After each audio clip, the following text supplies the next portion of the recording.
Ano kaya ang mangyayari kung makaharap mo ang isang seraphim, ang pinakamakapangyarihang anghel sa buong kalawakan?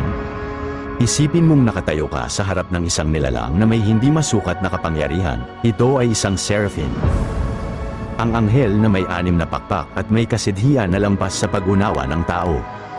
Ang mga makalangit na nilalang na ito ay nagtataglay ng kapangyarihang hindi masukat ng ating pag-unawa. Sa 2 pakpak, sila'y lumilipad. Sa 2 pakpak, natatakpan nila ang kanilang mga paa.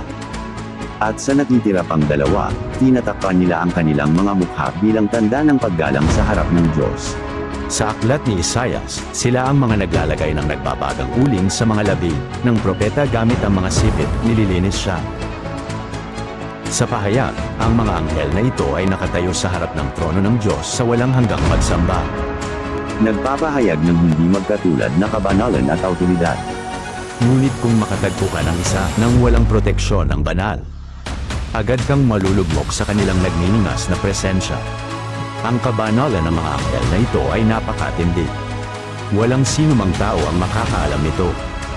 Ang init ng kanilang presensya ay libu-libong beses na mas mainit kaysa sa araw. Kung ito ay pumukaw sa iyong isipan, at para matulungan ang iba pang mensahero ng Diyos, magkomento ng Amen.